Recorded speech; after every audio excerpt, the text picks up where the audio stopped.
ივანიშვილი და მისი ხელისუფლება დღეს აი 100%-ით დავწეროთ რა ვქნა რუსი 100%-ით ატარებს რუსული სტილის პრორუსულ პოლიტიკას. დიახ, ეს ასეა. თქვენ თუ მეუბნებით რომ მჯერა თუ არა რომ 2012 წელს ეს ქონდა ამოცანათო 12 წლის მერე მე ეს უნდა გავაკეთო, ამისი არ მჯერა მეთქი. პირადი საძალაუფლებო ინტერესებმა ის იქნებოდა გაცილებით ბედნიერი, დასავლეთს მიეღო ისეთი როგორიც არის და ყოფილიყო დასავლურ სისტემაში აღიარებული ლიდერი.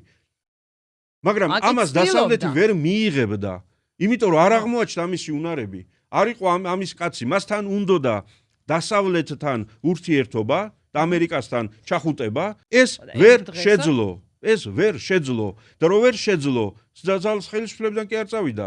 ძალაუფლების შესანარჩუნებლად შეეკრა ყველაზე დიდ ბოროტებას, რასაც ქვია რუსეთი.